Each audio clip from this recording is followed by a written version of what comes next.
Hello, students. Right now, I want to help you understand one of the words that is in these thinking tools, and that's the word discipline. We see it with the language of the discipline and across disciplines. What do we mean by discipline? Actually, the word discipline literally means to teach, okay? Like you are when you're disciplined by your parents, you're actually being taught how to behave. And so in a discipline, it's a specific field of study. It's a specific subject or sub-subject about something. So for instance, let's say science. Isn't that a subject? Well, yes. But what are the sub-subjects, right? Subtopics under science. You have things like biology, physics, chemistry, ecology, anatomy, and the list goes on and on. Even medicine, right?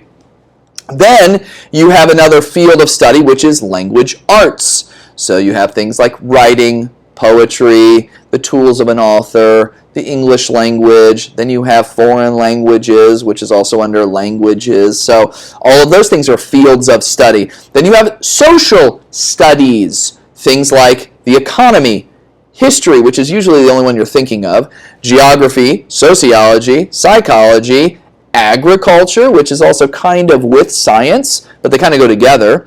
Then you have things like math. And guess what? Inside of math, there are all kinds of other studies like statistics.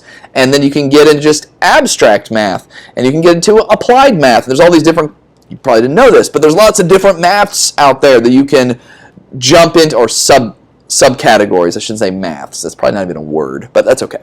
And then you have art. You have visual art, you have musical art, you have instrument art, you have poetry art. There's all kinds of arts. That's why we love the arts, okay? Especially me, I love the arts.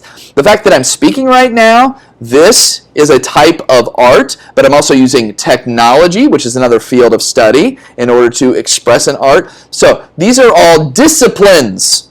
So when I say across the disciplines, I mean you take something, say the pandemic, and you look at it through a bunch of different viewpoints according to those disciplines or fields of study. I'm sure you can imagine all the different ways that people view the pandemic through all these different subjects because it's affecting everybody. So everybody wants a say.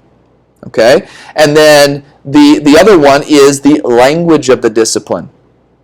A history teacher has certain words that he or she needs to know and certain events and dates that are kind of essential to know. Me as an English teacher, I need to know about simile and metaphor and know them deeply. I need to know about the different parts of the story and poetry and all kinds of stuff. Guess what? A teacher has his or her own language of the discipline. And we even have the word pedagogy, which means like teaching. Probably didn't know that one. And then we have all of these like all this what's argot or different jargon that we use. Things like PLC and things like RTI and things like, there's just so many, it's ridiculous. So anyway, discipline is a field of study. I hope that helps you understand because it's actually really helpful in doing these thinking tools. Okay?